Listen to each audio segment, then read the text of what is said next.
Muling niyanig ang mundo ng Philippine entertainment matapos ang emosyonal at controversial na vlog na inilabas ni Baby Gandang Hari noong April 29 kung saan muling binalikan ang matagal ng usap-usapang espesyal na connection umano nila ng tinaguriang ultimate leading man na si Piolo Pascual. Sa loob lamang ng ilang oras matapos itong may upload online, tila sumabog na parang bomba ang social media.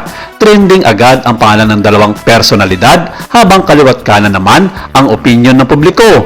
May mga naawa, may mga nagagalit, may natutuwa at mas marami ang gustong malaman kung ano nga ba talaga ang buong katotohanan sa likod ng mga revelasyong muling bumuhay sa isa sa pinakamatinding intriga sa kasaysayan ng showbiz Pilipinas. Ang pinakaumatake sa damdamin ng publiko ay ang diretsahang payag ni Baby Ganda, "I am not outing you, I am only talking about myself." Isang simpleng linya ngunit para sa marami, tila may malalim itong kahulugan.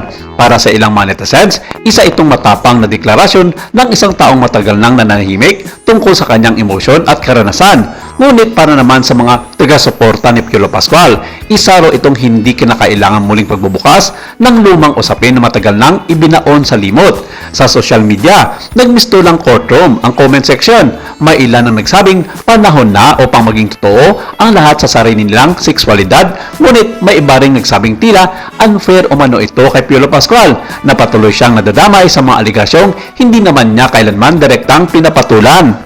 Ngunit tila hindi rito nagtapos ang usapin. Sa naturang vlog, ipinaliwanag ni Baby Gandang Hari na hindi raw niya layunin i-out si Piolo Pascual.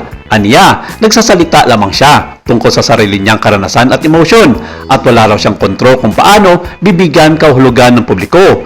Ngunit para sa ilang mga observers, mahirap umanong ihiwalay ang pangalan ni Piolo sa mga pahiwatig at detalye na inilalahad ni Baby Gandang Hari. Kaya naman, lalong lumakas ang usap-usapan online. May ilang mga entertainment vloggers ang nagsimulang maglabas ng kanilang mga analysis tungkol sa umano'y mga sekreto ng nakaraan.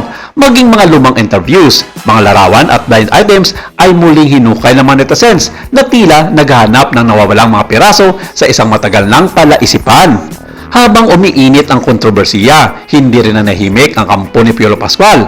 Ayon sa ilang mga ulat mula sa Entertainment Insiders, nagpahayag umano na matinding pagkadismaya ang kampo ng aktor sa paulit-ulit na pagbubuka sa isang isyong matagal na raw walang saysay. Hindi umano nila maintindihan kung bakit kailangan pa itong balikan, gayong tahimik naman si Piolo at hindi nakikialam sa buhay ng ibang tao. Mas lalong naging maugong ang usapan ng may mga ulat na hinamon pa umano nila si Baby Gandang Hari na kung may katotohanan ang kanyang mga sinasabi ay maglabas siya ng konkretong ebidensya at hindi puro salaysay lamang. Dahil dito, lalo pang nagiyab ang social media. Ang simpleng vlog ay nauwi sa tila isang digmaan ng opinyon at emosyon sa internet.